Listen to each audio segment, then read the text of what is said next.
ఆదికాండము 37వ అధ్యాయం.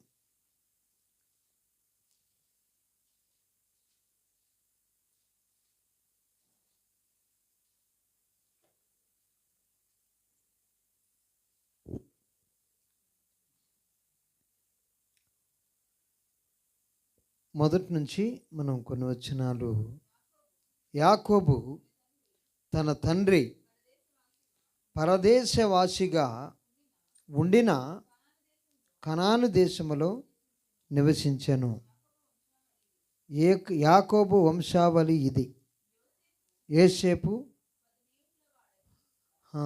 17 వాడై తన సహోదరులతో కూడా మందనం మేపుచుండెను. అతడు చిన్నవాడై తన తండ్రి భార్యలైన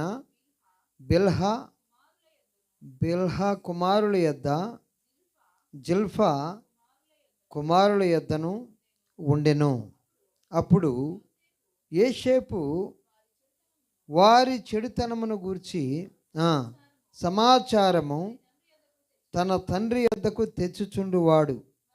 మరియు యోసేపు ఇజ్రాయేలు వృద్ధాప్యమందు పుట్టిన కుమారుడు గనుక తన కుమారులందరికంటే ఎక్కువగా అతన్ని ప్రేమించి అతని కొరకు విచిత్రమైన నిలువుటంగి కుట్టించను. చాలండి, దేవునికి స్తోత్రం. ఇక్కడ మనం చూసినట్లయితే ప్రియులారా, యోసేపు యొక్క జీవితం, ఇతను తల్లిని కోల్పోయాడు. యోసేపు, బెన్యమీను వారి యొక్క తల్లిగారి పేరు రాహేలు. అయితే వృద్ధాప్యమందు పుట్టినటువంటి కుమారుడు గనక యోసేపు అంటే మరి యాకోబుకి ప్రాణంగా ఉన్నాడు. కాబట్టి అతని కొరకు మరి విచిత్రమైనటువంటి ఒక నిలువుటంగి కుట్టించాడట. దేవునికి స్తోత్రం. కుమారులు 12 మంది. కుమారులందరూ కూడా 12 మంది. 12 మందిలో ఒక్కడికే మంచి వస్త్రం కుట్టిస్తే మిగతా వాళ్ళు అందరూ ఎట్లా ఉంటారండి? కోపం వచ్చింది ఆటోమేటిక్గా కదండి. జనరల్గా వాడు ఒక్కడే పుట్టాడా కదా, మేము కొడుకులం కాదా, మేము కూతుర్లం కాదా అనేటువంటి మరి ఫీలింగు అందరిలో ఉంటుంది. అయితే ఈ యోసేపుకి నిలువుటంగి కుట్టించాడు. అదేవిధంగా ఈ యోసేపుకి కలలు కనేవాడట. దేవునికి స్తోత్రం. ఇతను కలలు కనేటువంటి తత్వాన్ని కలిగి ఉన్నాడు. ఒక కల వచ్చింది ఆయనకి. ఆ కళ మరి ఆ సహోదరులతోటి చెప్తాడు. చూడండి, 5వ వచనం నుంచి మనం చూస్తే 37వ అధ్యాయము 5వ వచనం. యోసేపు ఒక కల కని తన సహోదరులతో అది తెలియజెప్పగా వారు అతని మీద మరీ పగబట్టారు. అతడు వారిని చూచి, నేను కనిన ఈ కలను మీరు దయచేసి వినుడి. అదేమనగా, మనము చేనిలో పనలు కట్టుచుంటిమి. నా పన లేచి నిలుచుండగా మీ పనలు నా పనను చుట్టుకొని నా పనకు సాష్టాంగపడినని చెప్పాను. అందుకతని సహోదరులు, నీవు నిశ్చయముగా మమ్మల్ని ఏలేదేవా, మా మీద నీవు అధికారిగా ఉందువా అని అతనితో చెప్పి అతని కలను బట్టి అతని మాటలను బట్టి మరింత పగబట్టారు. కలగన్నాడు, నా పన నిలుచుండగా మీ పనలో సాష్టాంగపడ్డాయి, నీవు మమ్మల్ని ఏలుతావా అని వాళ్ళు ఏం చేశారండి, మరింత పగబట్టారట. మరి అతడు 9వ వచనంలో చూస్తే ఇంకొక కల అన్నాడు. అతడు ఇంకొక కల కని తన సహోదరులకు తెలియజేసి, ఇదిగో నేను మరి యొక్క కలగంటిని, అందులో సూర్య చంద్రులు 11 నక్షత్రములు నాకు సాష్టాంగ పడనని చెప్పాను. అతడు తన తండ్రితోనూ తన సహోదరులతోనూ అది తెలియజెప్పినప్పుడు అతని తండ్రి,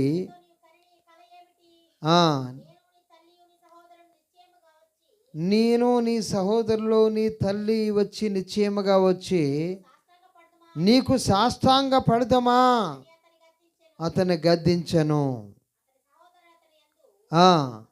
అసూయపడ్డారు. అయితే అతని తండ్రి ఆ మాటను జ్ఞాపకం చేసుకున్నాడు, జ్ఞాపకమందు మదిలో పెట్టుకున్నాడు. దేవునికి స్తోత్రం.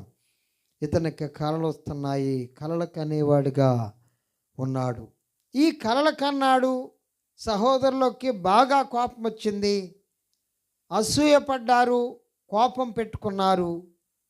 అయితే ఒక సమయం వచ్చింది. ఏంటి అనంటే, సహోదరులందరూ కూడా మందలు కాయటానికి వెళ్ళారు. వెళ్ళినప్పుడు యాకోబు దగ్గర బెన్యమీను ఉండేవాడు. అదేవిధంగా మరి యోసేపు కూడా తన దగ్గరనే ఉంచుకునేవాడు. మీ సహోదరులు మందను కాయటానికి వెళ్ళారు, యోసేపు వాళ్ళ క్షేమ సమాచారం తెలుసుకొని నువ్వు వద్దు కానీ అనేసి ఇతనికి భోజన పదార్థాలు కట్టి వాళ్ళ సహోదరుల దగ్గరికి పంపించాడు. పంపించేసరికి మరి అతను చూశారు. అక్కడ ఆయన్ని చూసి కలల కనేవాడు వస్తున్నాడు వాళ్ళు అనుకుంటున్నారు. కలల కనేవాడు వస్తున్నాడు, ఈయన్ని చంపేసి ఆ నిలువుటంగి తీసుకొని మరి వీడి సంగతి ఏంటో, వీడి కలలేమైతావో చూద్దాం అనేసి వీళ్ళందరూ కూడా పగబెట్టుకున్నారు. దేవునికి స్తోత్రం.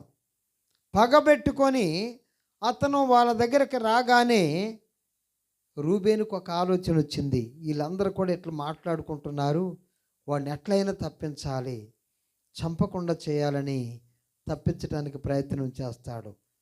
ఏమనంటే, ఇక్కడ గుంట ఉందరా, ఆ గుంటలో పడేద్దాం, మన సహోదరుణ్ణి ఆ గుంటలో వేద్దాం అనేసి వాళ్ళకి సలహా ఇస్తాడు. నిజంగానే అందరూ కూడా గుంటలో వేస్తారు. వస్త్రం తీసుకుంటారు, ఆ నిలువుటంగి తీసుకొని గుంటలో పడేస్తారు. గుంటలో పడేసిన తర్వాత వారందరూ కూడా భోజనం చేయటానికి కూర్చుంటారు. నీళ్లు లేని గుంట అది. అయితే భోజనం చేయటానికి కూర్చున్నప్పుడు యోధా అంటాడు, ఏమనంటే, మరి వాడిని ఆ గుంటలో వదిలిపెట్టిపోతే వాడు మన సహోదరుడు, ఆ ఇష్మాయేలీయులు ఈ మార్గం గుండా పోతున్నారు గనక వాళ్ళకి అమ్మేద్దాం అని యోధా చెప్తాడు. దేవునికి స్తోత్రం. యోధా అన్నప్పుడు నిజమేరా, వాడిని అమ్మేస్తే మనకు డబ్బులు కూడా వస్తాయి, వాడిని అమ్మేస్తే మనకు పైసలు కూడా వస్తాయి అనుకొని వీళ్ళందరూ కూడా కూడబలుక్కొని వాడిని, ఆ యొక్క పిల్లోడిని గుంటలో నుంచి తీసివేసి మరి ఆ ఇష్మాయేలీలు ఆ మార్గం గుండా పోతుంటే వారికి అమ్మేస్తారు. దేవునికి స్తోత్రం. అమ్మి వేస్తారు. అయితే పిల్లరా, యోసేపు ఆ కలల కన్నప్పుడు అతని యొక్క వయస్సు 17 సంవత్సరాలు. దేవునికి స్తోత్రం. బైబిల్లో రాయబడింది 17 సంవత్సరాల వయస్సు. ఆ వయస్సులో అతను మరి ప్రార్థనాపరుడుగా ఉన్నాడు అని ఖచ్చితంగా మనం అనుకోవాల్సిందే. దేవునికి స్తోత్రం. అతనికి ఊహ తెలిసింది. మరి తండ్రి గారి దగ్గరనే ఉంటున్నాడు గనక, తల్లిదండ్రుల దగ్గరనే ఉంటున్నాడు గనక ఆ యాకోబు గారు, ఆ యొక్క తల్లులు అందరూ కలిసి అతనికి దేవుని గురించినటువంటి సమాచారము అతను తెలుసుకుంటూనే ఉన్నాడు. తల్లిదండ్రుల దగ్గర ఉంటే ఏం చేస్తారండి, వాళ్ళు దేవుని గురించినటువంటి సమాచారాన్ని యోసేపుకి మరి అతను వింటూ ఉన్నాడు. దేవునికి స్తోత్రం. దేవుడు ఒక ప్రత్యేకమైనటువంటి వ్యక్తిగా యోసేపును ఎన్నుకున్నాడు అన్న సంగతి యాకోబు మరి ఆ కలలో కన్నయ్య అతనితో చెప్పినప్పుడే జ్ఞాపకం చేసుకుని ఉంటాడు. దేవునికి స్తోత్రం. మరి అతన్ని కొట్టలేదు కానీ గద్దిస్తాడు. నేను, నీ సహోదరులు, నీ తల్లి మేమందరం కలిసి నీకు నమస్కారం చేస్తామా? నువ్వు కనినటువంటి కల ఏంటి, మరి దాని భావం ఏంటి అని అతని మీద గద్దిస్తాడు. కానీ అతన్ని కొట్టినట్లు కానీ మనకి కనబట్టలేదు. దేవునికి స్తోత్రం. అయితే ఎప్పుడైతే వీళ్ళకి అవకాశం దొరికిందో ఇదంతా కూడా ప్రియులారా ఆ యొక్క సహోదరులు ఆయన మీద పగబట్టడం, వాళ్ళు పగబట్టకుంటే యోసేపు ఐగుప్తు దేశానికి అమ్మబడతాడండి? అమ్మేస్తారా వాళ్ళు? అమ్మివేయరు. ఇదంతా దేవుని యొక్క ప్రణాళికలోని భాగమే. దేవునికి స్తోత్రం. దేవుడు కొన్నిసార్లు మన జీవితాలలో ఎట్లా ఎందుకు నాకు జరుగుతుంది, ఎట్లే నాకు ఎందుకు జరుగుతుంది అని మనం ప్రశ్నించుకుంటూ ఉంటాం. ఆ ప్రశ్నకి జవాబు ఉంది. ఎందుకంటే మనము దేవుణ్ణి నమ్ముకున్నాం. దేవునికి స్తోత్రం. నీకు చికాకు జరగవచ్చు, నీ కుటుంబంలో వ్యతిరేక పరిస్థితి కనబడవచ్చు, నీ కుటుంబంలో నీకు నచ్చని దాన్ని నీ కుటుంబము, నీ భర్త కానీ నీ భార్య కానీ చేయొచ్చు. కానీ అది నీకు మేలుకే. దేవునికి స్తోత్రం. దేవుడు ఆ మేలు కోసం నిన్ను ఆ యొక్క శ్రమల గుండా పోవటానికి ఆయనే ఎలో చేస్తాడు. దేవునికి స్తోత్రం. వాళ్ళు అసహించుకోవాల్సిందే. వాళ్ళు అసహించుకోకుంటే ఐగుప్తు దేశానికి ఆయన బానిసగా పోడు. ఈయన కలగలాల్సిందే. దేవుని ప్రణాళికలో ఒక భాగం. దేవునికి స్తోత్రం. నీకు వ్యతిరేకంగా ఉండొచ్చు, నీ పరిస్థితులన్నీ నీకు వ్యతిరేకంగా ఉండొచ్చు. చూస్తూ ఉంటే అంత అనుకూలంగా ఉండదు. క్రైస్తవ జీవితం అనుకూలమైంది కాదు. దేవునికి స్తోత్రం. అన్నీ సక్రంగా జరిగేటువంటిది కాదు క్రైస్తవ జీవితం అంటే. నీకు ప్రతికూలంగానే కనపడుద్ది ప్రతి పరిస్థితి కూడా. యోసేపు ప్రార్థన చేస్తున్నాడు, యోసేపు కలలుగంటున్నాడు, యోసేపుని ఒక గొప్ప స్థితిలో దేవుడు ఉంచుతాడని ఆయన అనుకుంటున్నాడు. దేవునికి స్తోత్రం. ఆ విషయం యాకోబు గారికి కూడా తెలుసు. ఈ చిన్నోడు మంచి ప్రార్థన చేస్తాడు, వాడు మంచి ప్రార్థనా పరుడు అని యాకోబు గారికి తెలుసు, యోసేపుకి తెలుసు, అన్నలకి తెలియదు. నేను ఒక గొప్ప పొజిషన్లో ఉండబోచున్నాను, ఏదో దేవుడు నా పట్ల గొప్ప కార్యాన్ని జరిగిస్తున్నాడు అన్న సంగతి యోసేపుకి తెలుసండి. దేవునికి స్తోత్రం. ఈరోజు నువ్వు కూడా తెలుసుకోవాలి. నీకు ప్రతికూలంగా, నీకు వ్యతిరేకంగా జరిగేటువంటి ప్రతి కార్యము కూడా అది రేపు నీకు అనుకూలంగా కాబోతుంది. దేవునికి స్తోత్రం. నీకు ఇష్టం లేని కార్యాన్ని నీ భర్త జరిగిస్తూ ఉంటే, నీకు ఇష్టం లేని కార్యాన్ని నీ భార్య జరిగిస్తూ ఉంటే, నీకు ఇష్టం లేని కార్యాన్ని నీ కొడుకుల ద్వారానే నీ కూతుర్ల ద్వారానో జరుగుతూ ఉంటే అది నీకు అనుకూలమే. దేవునికి స్తోత్రం. ప్రభు మార్చగలడు, దేన్నైనా మార్చేయగలడు. ప్రభు దేన్నైనా నీ స్థితిగతులన్నీ మార్చేయగలడు అన్న సంగతిని నువ్వు నేను జ్ఞాపకం చేసుకోవాల్సిందే. దేవునికి స్తోత్రం. మన పరిస్థితి ఎంత మారిపోతుంది. నువ్వు పలకాలి, నువ్వు ఆ విషయాన్ని పలకాలి. ప్రభా, నాకు ఇప్పుడు వ్యతిరేకంగా ఉంది కానీ అన్నీ కూడా అనుకూలంగా రాబోతున్నాయి ప్రభా, అన్నీ అనుకూలంగా నీ చిత్తానుసారంగా జరిగించబోతున్నావు ప్రభా అని మరి మనం ప్రార్థించాల్సిందే. మా యొక్క యోసేపుని గుంటలో పడేశారు. ఆ గుంట పైకి రాలేనటువంటి గుంట, నీళ్లు లేనటువంటి గుంట. వాళ్ళు పడేశారు, వెళ్ళిపోయారనుకోండి. వెళ్ళిపోయిన తర్వాత ఆ గుంటలో నుంచి కుర్రోడు బయటికి రాలేడు. ఎందుకంటే అది అడవి కదండి. మృగాలు వస్తాయి. జనసంచారం లేనప్పుడు రాత్రి వేళ మృగాలు వస్తాయి. ఆ మృగము అందులోకి దూకిందనుకోండి కదా, యోసేపు మృగం పాలవుతాడు. ఆ విషయం యోసేపుకి తెలుసు. అందుకోసమే ఆ గుంటలో పడ్డది మొదలుకొని దేవునికి స్తోత్రం. బహుశా నేనేమనుకుంటున్నానంటే యోసేపు ప్రార్థన చేయటం మొదలుపెట్టాడనిపిస్తుంది. దేవునికి స్తోత్రం. అతనికి 17 సంవత్సరాల వయసు. ప్రార్థన చేయటం మొదలుపెట్టాడు. ప్రార్థన చేస్తున్నాడు. ఎందుకంటే యోసేపుకి అన్నీ తెలుసు.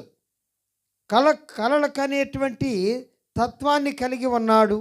అది దేవుడిచ్చినదే. దేవునికి స్తోత్రం.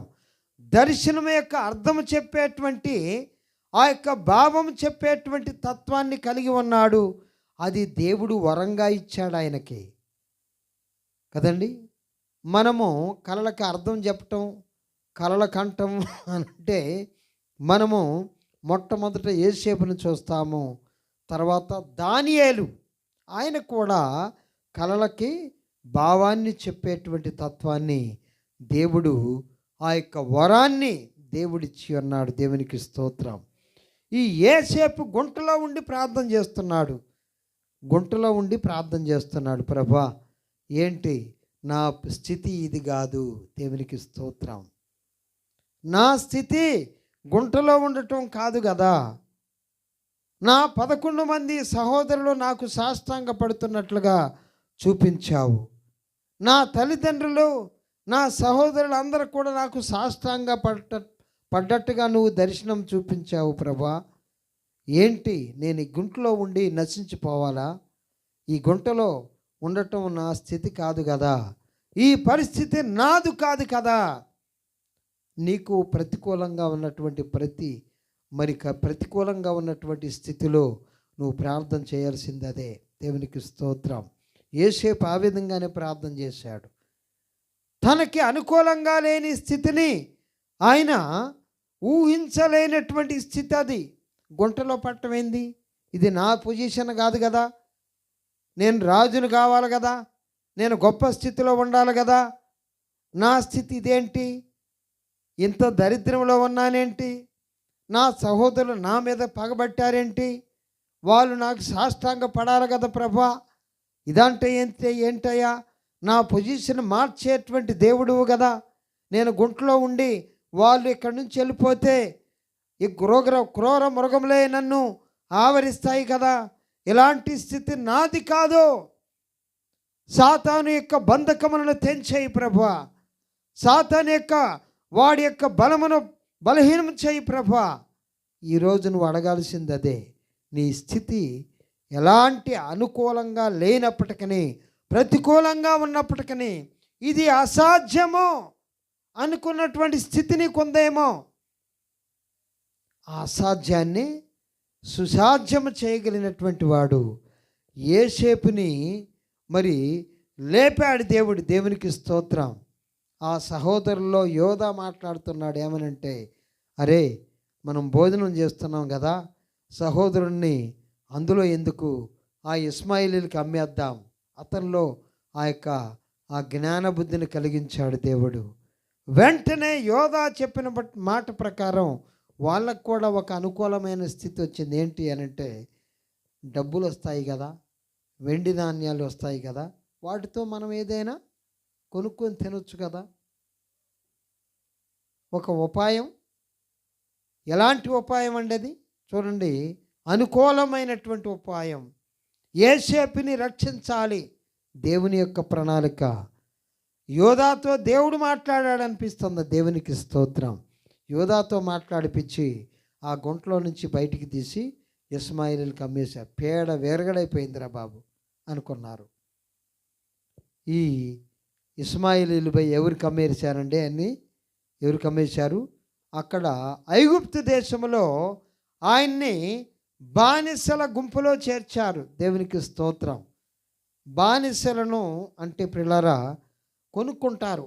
ఆ రోజుల్లో మరి ఎవరైనా పనికొచ్చేవాళ్ళు ఉంటే వాళ్ళని కొనుక్కుంటారు బానిసలుగా. బానిస అంటే ఆ వ్యక్తి, కొనుక్కున్నటువంటి వ్యక్తి ఆ వ్యక్తిని చంపేయచ్చు, ఎట్లయినా వాడుకోవచ్చు. చంపటానికి అధికారం ఉంటుంది, బ్రతికించడానికి అధికారం ఉంటుంది. ఇక వెట్టి చాకిరి అన్నమాట, కట్టు బానిస. ఇక ఆ యజమానుడు ఏది చెప్తే అది మాత్రమే చేయాలి. అలాంటి బానిసత్వానికి యోసేపు, ఆ ఇష్మాయేలీయులు ఆయన్ని మరి పోతీఫరు ఇంట్లోకి ఒక బానిసగా అమ్మేశారు. పోతీఫరు కొనుక్కున్నాడు. ఎప్పుడైతే పోతీఫరు ఇంట్లోకి యోసేపు అడుగు పెట్టాడో ప్రియులారా, ఆ అడుగు పెట్టడం మొదలుకొని ఆ పోతీఫరు ఇంట్లో అభివృద్ధి కనబడుతూ ఉన్నది. దేవునికి స్తోత్రం. అంటే యోసేపు ప్రార్థన చేయకుండానే అభివృద్ధి వచ్చిందండి. యోసేపు గుంటలో ఉన్నప్పుడు ప్రార్థన చేశాడు. హల్లెలూయా. పోతీఫరు ఇంట్లోకి రాగానే ప్రార్థన చేస్తూనే ఉన్నాడు. గుంటలో ప్రార్థన చేశాడు. పోతీఫరు ఇంట్లోకి రాగానే ఇంకా ఆయన పరిస్థితులన్నీ మారిపోతున్నాయి. పెద్ద పొజిషన్లోకి వచ్చాడు. ఎవరండి? పోతీఫరు గారు. తన మరి పంట పొలాలు బాగా పండుతున్నాయి, అన్నీ అనుకూలంగా ఉంటున్నాయి, అభివృద్ధి అయిపోతుంది. తన ఇంట్లో ధాన్యము విస్తారంగా ఉంటుంది, బంగారం ఉంటుంది, అభివృద్ధి చెందుతూ ఉన్నాడు. చూడండి, ఆ వాక్య భాగాన్ని ఒకసారి చదవండి.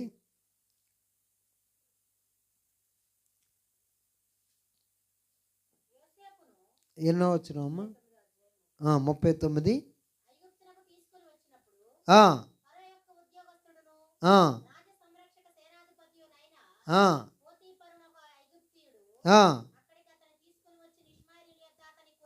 కొనెను. యెహోవా యోసేపునకు తోడై ఉండెను గనుక అతడు వర్ధిల్లుచు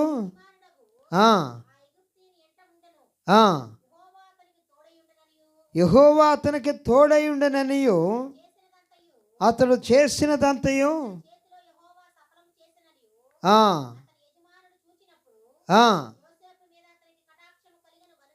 కనుక కటాక్షము కలిగిన గనక పరిచర్య చేయవాడాయను. మరియు అతడు తన ఇంటి మీద విచారణకర్తగా అతన్ని నియమించి అప్పగించెను. తన ఇంటి మీదను కలిగినంతటి మీదను అతను విచారణకర్తగా నియమించిన కాలం మొదలుకొని ఆ ఐగుప్తీనింటిని ఆశీర్వదించెను. యెహోవా ఆశీర్వాదము ఇంటిలోనేమి పొలములోనేమి సమస్తం మీద ఉన్నది. దేవునికి స్తోత్రం. హల్లెలూయా. అంటే గుంటలో ఉన్నప్పుడు యోసేపు ప్రార్థన చేశాడు అని చెప్పటానికి, పోతీఫరు ఇంట్లోకి రాగానే దేవుడు ఆయనకు తోడుగా ఉన్నాడు, ఆయనకు కలిగిందంతా ఆశీర్వదిస్తూ ఉన్నాడు అని మనము గమనించవచ్చు. దేవునికి స్తోత్రం. అయితే ప్రియులారా, మనము చేసేటువంటి ప్రార్థన వ్యర్థము కాదు. ఎందుకంటే మనము యేసుక్రీస్తునందు విశ్వాసం ఉంచి ఉన్నాం, యేసుక్రీస్తును నమ్ముకొని ఉన్నాం. యేసుక్రీస్తు నీ ప్రభు, నా ప్రభు. యేసుక్రీస్తు మన రక్షకుడు, మన అందరి రక్షకుడు, నీ రక్షకుడు, నా రక్షకుడు. యేసుక్రీస్తునందే మనం విశ్వాసం ఉంచి ఉన్నాం. తండ్రి అయినటువంటి దేవుని అందే మనం విశ్వాసం ఉంచి ఉన్నాం. మన పొజిషను, యోసేపు పొజిషను సేమ్. దేవునికి స్తోత్రం. యోసేపు మరి శ్రమల గుండా పోతూ ఉన్నాడు, యోసేపు ఇబ్బందులు గుండా పోతూ ఉన్నాడు. యోసేపుకి అనుకూలంగా ఏదీ లేదు. దేవునికి స్తోత్రం. పోతీఫరు ఇంట్లోకి వచ్చిన తర్వాత నెమ్మది వచ్చింది. పోతీఫరు ఇంట్లో ఆశీర్వాదం వచ్చింది. పోతీఫరు తన ఇంటి అంతట్లో కూడా యోసేపుని అధికారిగా పెట్టాడు. యోసేపుకి అధికారం ఇచ్చాడు. మరి తను తప్ప మరి అంత కూడా ఆయన చేతికి అప్పగించాడు. ఆయన ఇంట్లో ఉన్నటువంటి పనులందరికి కూడా ఈ యోసేపే అధికారిగా ఉన్నాడు. అలాంటి పొజిషన్ వచ్చిన తర్వాత ప్రియులారా ఇంకొక టెస్ట్ వచ్చింది. ఏంటి అని అంటే మరి ఆ పోతీఫరు యొక్క భార్య ఈ యొక్క యవనస్తుడైనటువంటి యోసేపు మీద ఆమె కన్ను పడ్డది. అయితే ఇప్పుడు యోసేపు యొక్క పొజిషను మరి మరి యవనస్తుడు, మరి పెళ్ళి కాలేదు, మరి అందగాడు, ఇలాంటి పొజిషన్లన్నీ కూడా యోసేపుకున్నాయి. కానీ యోసేపు యొక్క మరి పరిస్థితి ఏంటి అంటే ప్రియులారా, ఇక ఏది వచ్చినా కానీ, ఎలాంటి పరిస్థితి అయినా కానీ ఇవన్నీ కూడా పూసుక పొల్లలతోటి సమానం ఆయనకి. ఎందుకంటే ఆయన టార్గెట్ ఒకటే, ఏంది అంటే నేను రాజును కావాలి, నేను ప్రధానిని కావాలి. నా పొజిషన్ ఏంటంటే నా సహోదరులు, నా యొక్క తల్లిదండ్రులు నాకు సాష్టాంగా మరి పడుతున్నారు అంటే నా పొజిషన్ వేరుగా ఉన్నది.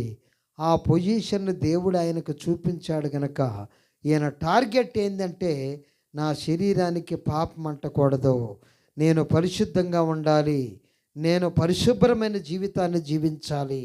నేను మరి పరిశుద్ధంగా ఉన్నప్పుడే నేను ఎదుగుదలలో ఆపుదల నాకు ఉండదు, నా యొక్క జీవితం కరెక్ట్గా సాగాలి. యోసేపు యొక్క జీవితం, దేవునికి స్తోత్రం. శోధన వచ్చింది, గుంట వచ్చింది, గుంటను జయించాడు, గుంటలో నుంచి బయటపడ్డాడు. ఇప్పుడు శోధన వచ్చింది. పోతీఫరు భార్య ఆయన మీద మరి శోధిస్తూ ఉన్నది. శోధిస్తూ ఉంటే మరి ఏమంటాడు తెలుసండి, నేనెట్లు ఇంత ఘోరమైన దుష్కార్యము చేసి నా దేవునికి విరోధంగా పాపం కట్టుకుందును అంటున్నాడు. దేవునికి స్తోత్రం. ఎవరికి విరోధంగా పాపం కట్టుకుంటున్నాడటండి ఆయన? దేవునికి విరోధంగా. అంటే యోసేపుకి అర్థమైంది, నేను దేవుని ఆలయం, పరిశుద్ధాత్ముడు నాలో ఉన్నాడు, దేవుని ఆలయంగా నేనున్నాను. కొరింథీయులకు రాసిన పత్రిక 3:16 ఏమంటున్నాడండి, మీరు దేవుని ఆలయమై ఉన్నారనియు దేవుని ఆత్మ మీలో నివసించుతున్నాడనియు మీరు ఎరుగురా. యోసేపు ఆ రోజే ఎరిగాడు, ఏమీ లేనప్పుడే ఎరిగాడు. ఏంటి అని అంటే నేను దేవుని ఆలయమును. దేవునికి స్తోత్రం. ఈ శరీరానికి పాపము అంటకూడదు, ఈ శరీరానికి ఎలాంటి అపవిత్రత అంటకూడదు. ఈ శరీరము, నేను జైలుకు పోయినా పర్వాలేదు, ఆమె జైల్లో పెట్టించడానికి నన్ను ప్రయత్నం చేసిద్ది, నన్ను కొట్టించడానికి చూసిద్ది, ఎలాంటి స్థితికైనా నేను సిద్ధపడతాను, కానీ ఆమెతోటి నేను వ్యభిచారం చేయటానికి ఇష్టపడను. తప్పించుకొని పోయాడు. దేవునికి స్తోత్రం. తప్పించుకొని పోతే మరి యోసేపు మీద నేరములు మోపింది. పోతీఫరు దగ్గర నేరములు మోపి హెబ్రీయుడు నన్ను లాగాడు అని చెప్పింది. చెప్పినప్పుడు పిల్లరా అతన్ని పోతీఫరు ఏం చేస్తాడు తెలుసండి, జైల్లో పెట్టిస్తాడు, కారాగారంలో పెట్టిస్తాడు. కారాగారంలో పోయినటువంటి యోసేపు ఎట్లున్నాడండి, అక్కడ ఆ యొక్క జైల్లో ఉన్నటువంటి అధికారితో దేవుడు మాట్లాడాడు. దేవునికి స్తోత్రం. పాపం అంటకుండా పోయినటువంటి యోసేపు ఆ జైలుకు పోయిన తర్వాత ప్రియులారా అక్కడ మరి అధికారితో మాట్లాడి ఇతన్ని ఆ జైల్లో కూడా పెద్ద పొజిషన్ ఇచ్చాడు. దేవునికి స్తోత్రం. పెద్ద పొజిషన్ వచ్చేసింది. ఆ జైల్లో ఇద్దరు కలలకంటారు. చూడండి, ఆ యొక్క వచనాన్ని కూడా మనం చదువుదాం. 40వ అధ్యాయం అనుకుంటాను.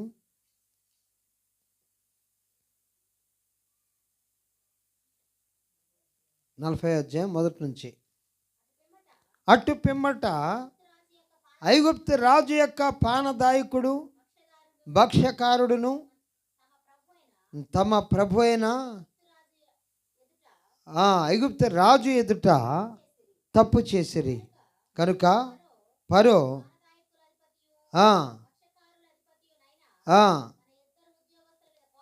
కోపపడి చెరసాల్లో ఉంచుటకు అప్పగించెను.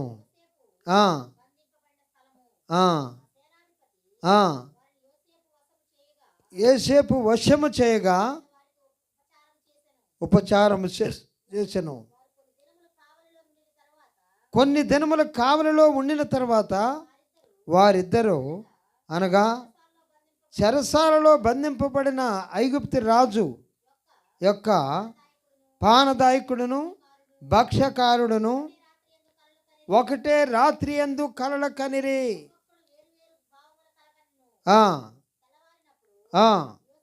యోసేపు వారి యొద్దకు వచ్చి వారిని చూడగా వారు చింతాక్రాంతులై ఉండిరి. అతడు ఎందుచేత నేడు మీ ముఖములు చిన్నబోయి ఉన్నవని తన యజమానుని ఇంట అడిగెను. అందుకు వారు మేము కలల కంటిమి, వాటి భావము చెప్పగలవారెవరనో లేరని అతనితో అనగా వారిని చూచి యోసేపు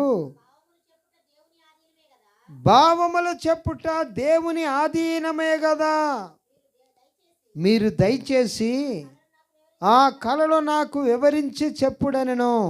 అప్పుడు పానదాయకుల అధిపతి యోసేపును చూచి ఆ కలలో ఒక ద్రాక్షవల్లి నా ఎదుట ఉండెను, ఆ 3 తీగలు ఉండెను, అది చిగురించినట్లు ఉండెను, దాని పువ్వులు వికసించెను, దాని గెలలు పండి ద్రాక్ష ఫలములాయను, మరియు పరోగిన నా చేతిలో ఉండెను. ద్రాక్ష ఫలములు నేను పట్టుకొని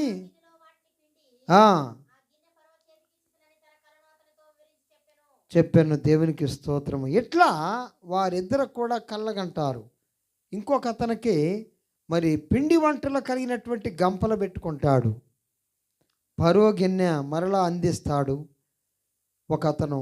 ఇంకొక అతను మరి ఆ గంపలో నెత్తిన పెట్టుకుంటే కాకులు వచ్చి ఆ పిండి వంటలను తినేస్తున్నాయి. ఇలాంటి కళ్ళకంటారు. అయితే వాటి భావాలు చెప్తాడు యోసేపు. ఏంటి అంటే, నీ ఉద్యోగం మరలా వస్తుంది అని పానదాయకుడితో చెప్తాడు.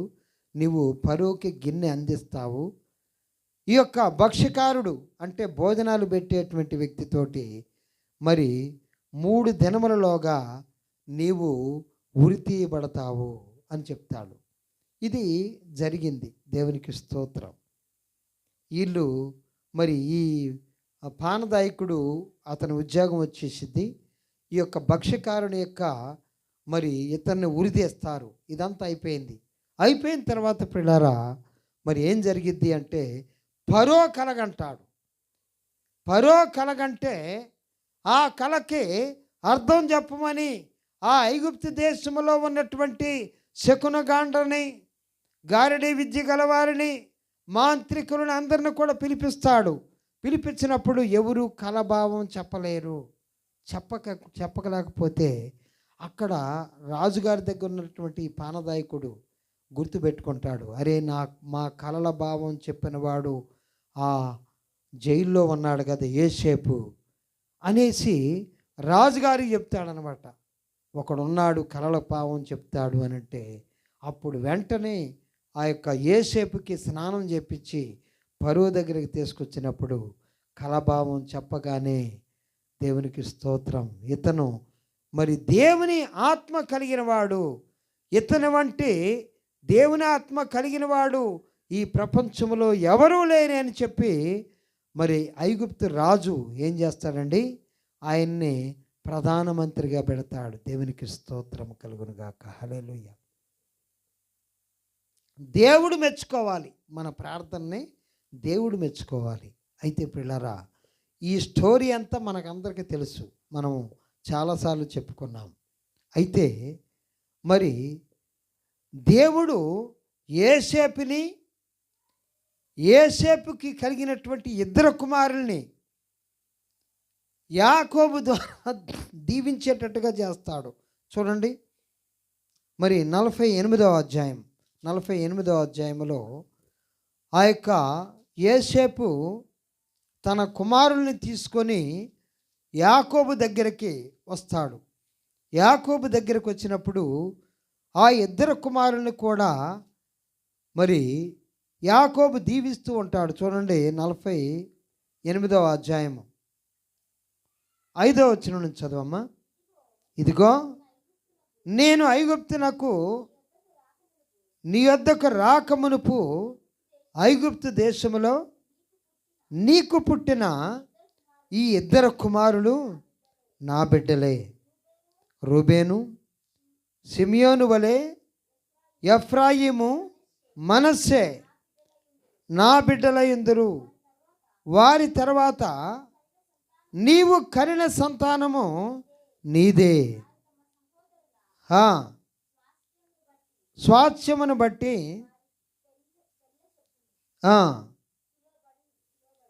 పిలువబడుదురు.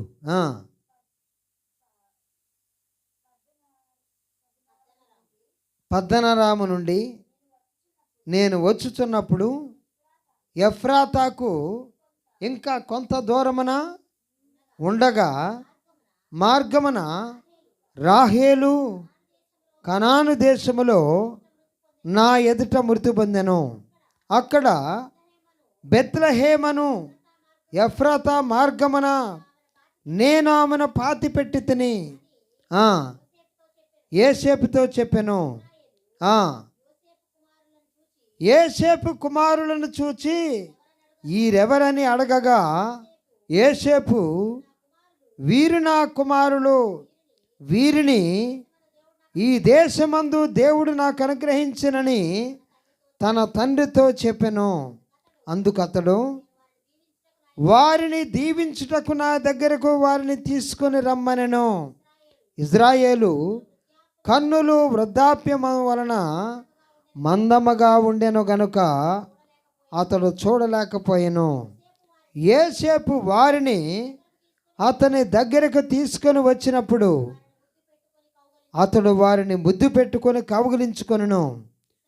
ఇజ్రాయేలు యోసేపుతో, నీ ముఖము చూచెదనని నేను అనుకొనలేదు, కానీ నీ సంతానమును దేవుడు నాకు కనపరిచి ఉన్నాడనగా యోసేపు అతని మోకాళ్ళ మధ్య నుండి వారిని తీసుకొని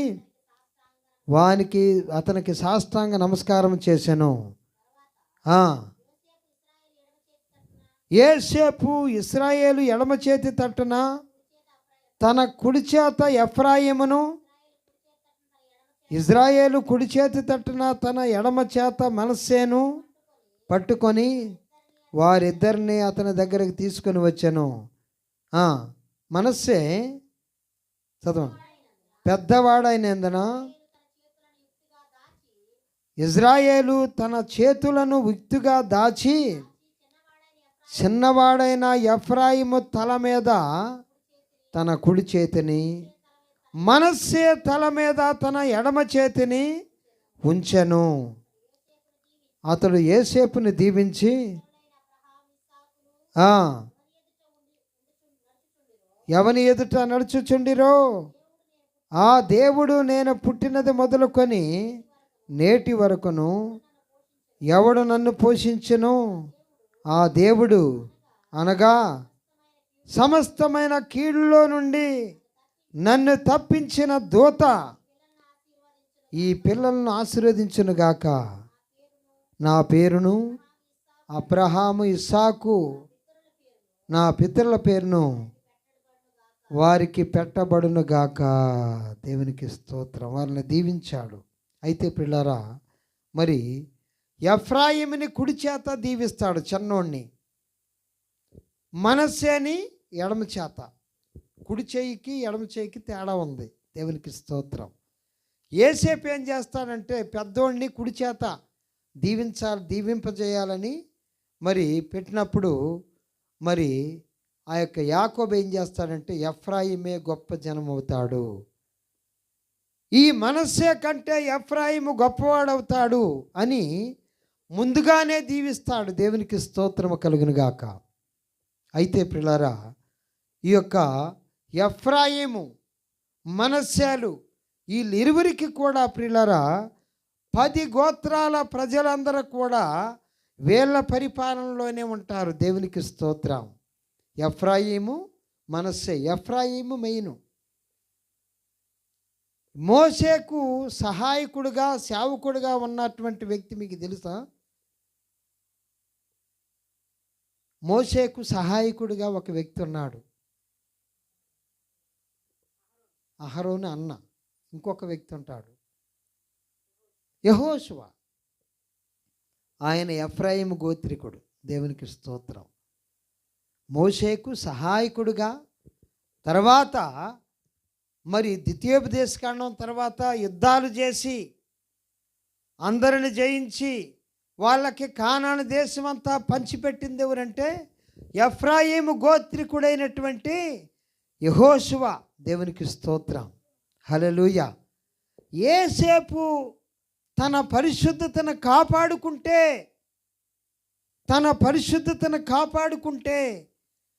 తన పిల్ల తరముల వరకు ఆశీర్వాదం ఉంటుంది. దేవునికి స్తోత్రం. ఉన్నది, వచ్చింది. ఆ తర్వాత సమూయేలు ఎఫ్రాయిము గోత్రికుడే. సమూయేలుకి దేవుడు 3 పదవులు ఇస్తాడు. ప్రవక్తగా ఒక పదవి, ఒక ఆఫీస్ ఉంటుంది ఆయనకి. యాజకుడిగా ఇంకొక పదవి ఉంటుంది. ఇంకొకటి 3 ఉంటాయి. ప్రవక్త, యాజకుడు, న్యాయాధిపతి. దేవునికి స్తోత్రం. ఈ 3 పదవులు కలిగిన వాడు సమూయేలు. ఈ సమూయేలు కూడా ఏ వంశం అంటే ఎఫ్రాయిము వంశం వచ్చిన వాడే. దేవునికి స్తోత్రం. అయితే దేవుడు రెహబాము చేతిలో మరి రాజ్యాన్ని డివిజన్ చేస్తాడు. 10 గోత్రాలు ఇచ్చింది ఎవరికంటే యెరోబాము అనేటువంటి వ్యక్తిని పిలిచి, నీకు 10 గోత్రాలు ఇస్తున్నాను, మరి రెహబాముకి 2 గోత్రాలు అంటే యోధా గోత్రము, బెన్యమీను గోత్రం ఇస్తున్నానని చెప్పి యెరోబామును పిలిచి షమయ ప్రవక్త ద్వారా పిలిపించి అతనికి ఇస్తాడు. ఈ యెరోబాము ఎవరో తెలుసండి? ఎఫ్రాయిము గోత్రికుడు. దేవునికి స్తోత్రము కలుగును గాక. ఈ ఎఫ్రాయిము గోత్రం నుంచి 19 మంది రాజులు వస్తారు.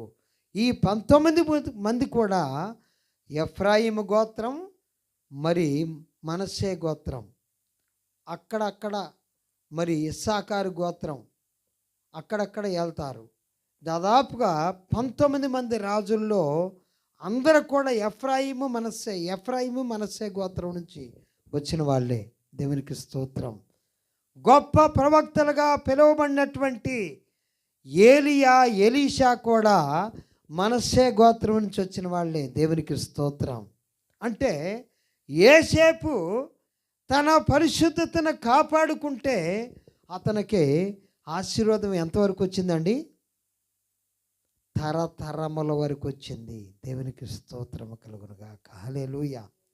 ఈరోజు మనం కూడా ప్రియులారా మన పరిశుద్ధతను కాపాడుకోవాలి. ఈ శరీరానికి పాపం అంటొద్దు. దేవునికి స్తోత్రం. ఈ శరీరమునకి పాపం అంటకుండా మనము కాపాడబడుకొని మనల్ని మనం భద్రం చేసుకుంటే, అంటే ప్రభువుకి మన శరీరాన్ని అప్పచెప్పి, ప్రభా నేను ఈ శరీరానికి పాపం అంటొద్దు ప్రభా, ఈ శరీరానికి అపవిత్రత అంటొద్దయ్యా అని ఈ శరీరాన్ని ప్రభువుకి మనం అప్పచెప్తే ప్రియులారా, నీ పిల్ల తరం వరకు దేవుడు నీ కుటుంబాలు దీవించబడతాయి. దేవునికి స్తోత్రం. ఈ యొక్క యేసేపు చరిత్ర ఇదంతా కూడా యేసేపు చరిత్ర. యేసేపు మరి ఈయన చరిత్రను బుర్ర కథలుగా కూడా చెప్పారు. దేవునికి స్తోత్రం. మా నాన్నగారు చెప్పేవారట బుర్రకథ. కాబట్టి పిల్లరా, మనము యేసేపుని ఆయన జీవితాన్ని మనం చూసినట్లయితే మరి స్టార్టింగ్ నుంచి కూడా యవన ప్రాయం నుంచి కూడా తన పరిశుద్ధతను కాపాడుకుంటూ మరి జీవించాడు. కాబట్టి మనం కూడా ప్రభు కోసం ఈ శరీరం నీది ప్రభువా, ఈ శరీరం నీదే ప్రభువా, నీ కోసమే నేను జీవిస్తాను, నీ కోసమే నేను బ్రతుకుతాను ప్రభువా అనేసి మనం సజీవ యాగముగా మన శరీరాలను మనం మరి ఆయనకి సజీవ యాగముగా మనము సమర్పించినట్లయితే ఖచ్చితంగా నీ పిల్ల తరం వరకు దేవుడు నీకు ఆశీర్వాదం, నిన్నే కాదు, నిన్ను ఆశీర్వదించడమే కాదు, ఇది చిన్న విషయం, నీ పిల్ల తరముల వరకు ఆశీర్వాదం కుటుంబానికి తీసుకొచ్చే వాడవగా, తీసుకొచ్చే దానవుగా నువ్వు ఉంటావు. అలాంటి కృప దేవుడు నీకు నాకు మనందరికి అనుగ్రహించును గాక. ఆమెన్. ప్రార్థన చేసుకుందాం. వాక్యము నిమిత్తమై స్తోత్రములు తండ్రి, పరిశుద్ధుడైన ప్రభువా, ఇదిగో నాయనా ప్రభువా, వాక్యం విత్తబడి ఉండగా వాక్యానుసారంగా మేమందరము కూడా జీవించే భాగ్యాన్ని మాకు కలిగించి నడిపించి జరిపించమని తండ్రి నీకే వందనాలు చెల్లిస్తూ కూడి వచ్చిన ప్రతి బిడ్డని దీవెనలతో నింపించమని యేసు నామమున అడిగి వేడుకొనిచున్నాం తండ్రి. ఆమెన్. ఒక పాట పాడుకుందాం, ఆ తర్వాత కానుకలో సమర్పించుకొని చివరి ప్రార్థన ఆశీర్వాదములతోటి మనం అందరం కూడా వెళ్దాం.